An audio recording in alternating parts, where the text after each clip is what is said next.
ငါးပြီးမပြေးပြီမယ်ငါးပြီးငါလို့ထင်ရစီမယ် styling လျှို့ဝှက်ချက်3ခုနံပါတ်1ကိုယ့်ရဲ့ခန္ဓာကိုယ်ကိုအပိုင်းပိုင်းပြတ်တဲ့အောင်လုံးဝမဝတ်ပါနဲ့အဲ့ဒီထဲမှာအယောင်ကအဓိကအဖြစ်ပါတယ်ပေါ့နော်အယောင်တွေကိုအပေါ်တစ်ယောင်အောက်တစ်ယောင်လိုမျိုးခွဲပြီးဝတ်လိုက်တဲ့ဟာက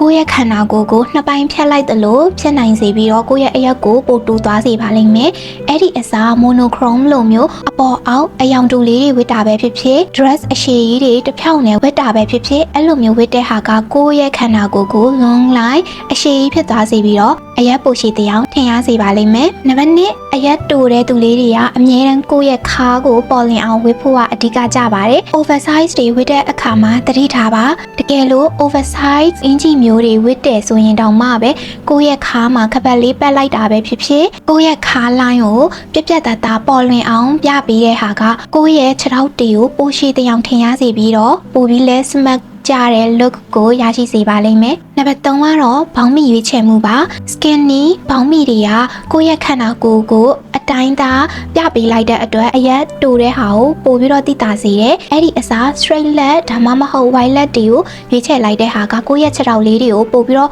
ပေါ်လွင်စေပြီးတော့အရက်ပိုရှိတဲ့အောင်ထင်ရစေပါလိမ့်မယ်အေမီကိုတိုင်းလည်းငါးပေမပြေးတဲ့၄ပေ17လက်မ girl လေးပဲဖြစ်ပါတယ်ဒီ tip လေးတွေကအေမီကိုတိုင်းလည်းအမြဲသုံးနေပြီးတော့တကယ်လည်းသိတာစေတဲ့အရက်ရှိစေတဲ့ styling tip လေးတွေပဲဖြစ်ပါတယ်လောလောဆယ်တော့3ချက်ပဲပြောပြပေးသွားတာဖြစ်ပါတယ်နောက်ထပ်လည်းအရက်ပူတဲ့သူလေးတွေအတွက်ထပ်ပြီးတော့ styling tip လေးတွေပြောပြပေးသွားမှာဖြစ်ပါတယ်ဆိုတော့ဒီလိုဗီဒီယိုလေးတွေအတွက် follow me for more